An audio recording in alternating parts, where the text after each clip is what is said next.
ত্রয়োদশ জাতীয় সংসদ নির্বাচনকে সামনে রেখে অন্তর্বর্তী সরকারের প্রধান উপদেষ্টা ডক্টর মোহাম্মদ ইউনূস দ্রুত ইলেকশন অ্যাপ চালুর নির্দেশ দিয়েছেন।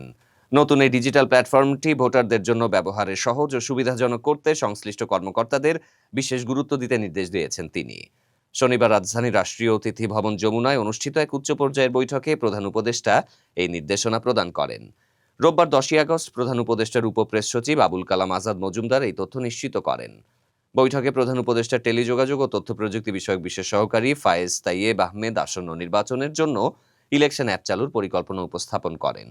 এই অ্যাপে আগামী ফেব্রুয়ারি নির্বাচনে অংশগ্রহণকারী প্রার্থীদের তথ্য, ভোট কেন্দ্র সম্পর্কিত সর্বশেষ আপডেট এবং অভিযোগ দায়ের করার জন্য ইন্টারঅ্যাক্টিভ ফিচার সহ প্রয়োজনীয় যাবতীয় তথ্য স্থান পাবে। ফায়েজ তাইয়েবের প্রস্তাব শুনে প্রধান উপদেষ্টা দ্রুত এই নির্বাচন কেন্দ্রিক অ্যাপ উদ্বোধনের নির্দেশ দেন, যাতে দেশে 10 কোটি ভোটার সহজে নিজেদের ভোট সংক্রান্ত যাবতীয় তথ্য পায়। ফায়েজ তাইয়েবের প্রস্তাব শুনে প্রধান উপদেষ্টা দ্রুত এই নির্বাচন কেন্দ্রিক অ্যাপ উদ্বোধনের নির্দেশ দেন, যাতে দেশের 10 কোটি ভোটার সহজে নিজেদের ভোট সংক্রান্ত যাবতীয় তথ্য পেতে পারেন এবং নির্বাচনের স্বচ্ছতা ও অংশগ্রহণ বাড়ে।